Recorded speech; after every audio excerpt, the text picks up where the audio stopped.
Hai, hai, hai, Sobat Hukum. Pernah gak sih kalian mikir, siapa sih yang ngejaga bumi ini dari rusaknya lingkungan? Apa ada aturan mainnya antar negara? Jawabannya ada. Namanya Hukum Lingkungan Internasional. Dan di video ini kita bakal bahas dua hal yang super penting yang mungkin belum kamu tahu.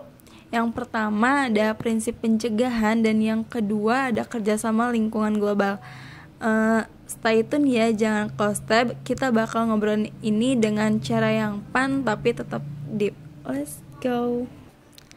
Oke, bayangin kamu punya tetangga yang suka bakar sampah, terus asapnya masuk ke rumah kamu. Ganggu kan? Nah, di level dunia ini, hal kayak gitu tuh bisa kejadian loh. Contohnya, ada kasus legendaris banget, yaitu Trail Smelter Case yang ada di Kanada versus Amerika Serikat pada tahun 1930-an. Ada pabrik smelter di Kanada yang asapnya nyampe ke Amerika Serikat dan bikin rusak pertanian di sana. Akhirnya Kanada harus tanggung jawab. Ini jadi dasar prinsip negara nggak boleh bikin kegiatan yang rusak lingkungan negara lain. Prinsip pencegahan intinya jangan tunggu lingkungan rusak dulu baru bertindak, cegah duluan, dan ini ada dasarnya loh. Dasarnya yaitu ada di Deklarasi Stockholm tahun 1972 dan Deklarasi Rio tahun 1992. Dan ada dua konsep hukum penting yang nempel banget di prinsip ini. Yang pertama ada due diligence. Negara harus berusaha maksimal buat mencegah kerusakan. Ini kayak kamu ngecek ulang sebelum submit tugas biar nggak salah. Nah, yang kedua ada precautionary principle. Kalau ada kemungkinan rusak parah, mending cegah dulu. Walaupun buktinya belum 100%.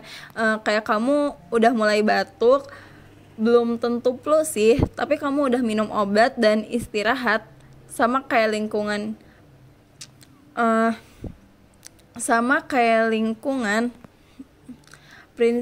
prinsip ini jadi pondasi dari banyak aturan lingkungan dunia, tapi prinsip ini gak akan kuat tanpa kerjasama, dan itu masuk ke segmen selanjutnya. Halo teman-teman semuanya, perkenalkan nama saya Muhammad Zauhair dan kali ini saya akan melanjutkan pembahasan yang sudah dibahas oleh saudari Siti Nuraini, yaitu kerjasama lingkungan global karena bumi ini milik bersama. Nah, pada pembahasan segmen kali ini yaitu saya berpikir jika lingkungan itu tidak punya batas negara. Nah, masalah seperti polusi udara, limbah pabrik, dan perubahan iklim adalah masalah global yang tidak bisa diselesaikan sendiri-sendiri oleh satu negara saja. Nah, jadi kita semua itu butuh kerjasama internasional. Dari negara satu punya kesulitan, semua negara itu harus bantu. Nah, untuk menciptakan iklim yang bagus, mengurangi limbah plastik, serta meminimalisir polusi udara itu sendiri. Nah, misalnya, kalau negara A membakar hutan, asapnya bisa terbawa angin ke negara B. Nah, atau kalau negara C membuang plastik ke laut, arus laut itu bisa membawa sampah itu ke pantai negara D. Nah, ini menunjukkan pentingnya solidaritas global. Nah, jadi pasti dari satu masalah di negara A yang kena dampaknya itu di negara B. Dan jika ada masalah di negara C, pasti yang kena negara D juga. Pasti terkena imbasnya. Jadi, semua masalah itu bisa berkesinambungan di berbagai negara. Jadi, apa yang harus dilakukan? Nah, yang pertama itu harus adanya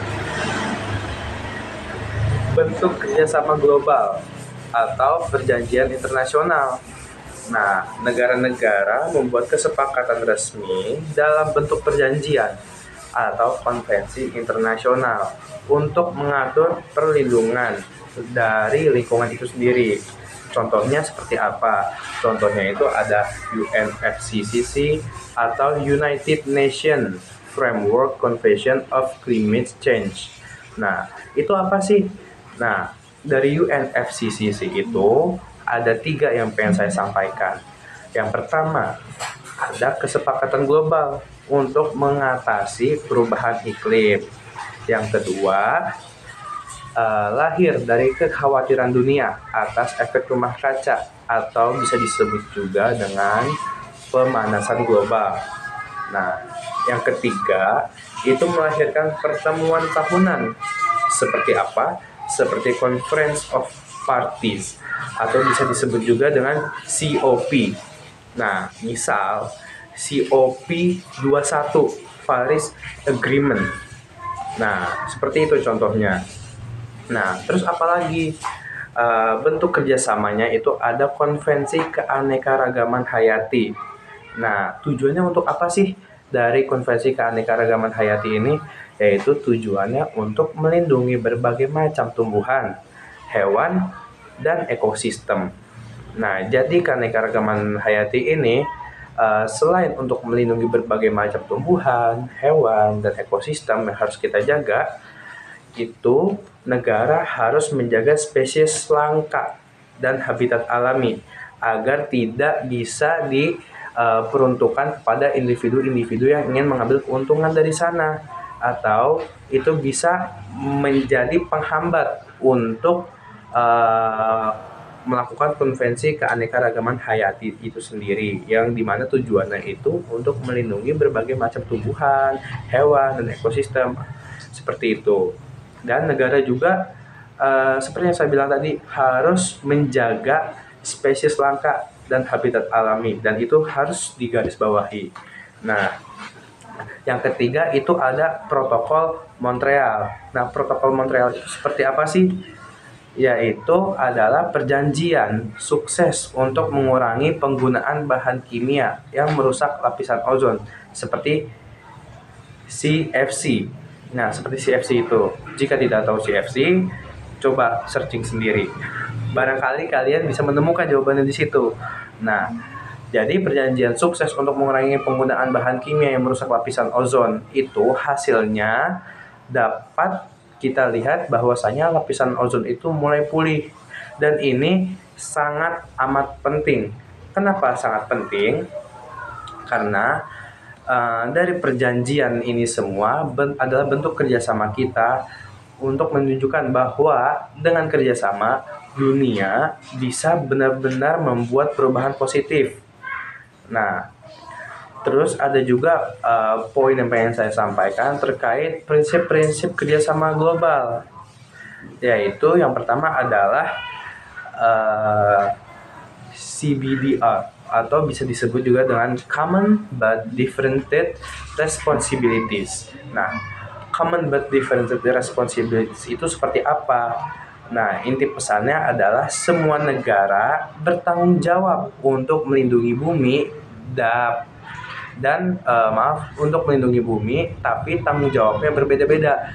Jadi, negara maju itu harus tetap berkontribusi lebih besar karena mereka historisnya lebih banyak merusak lingkungan saat membangun industrinya sendiri dibandingkan negara yang sedang berkembang.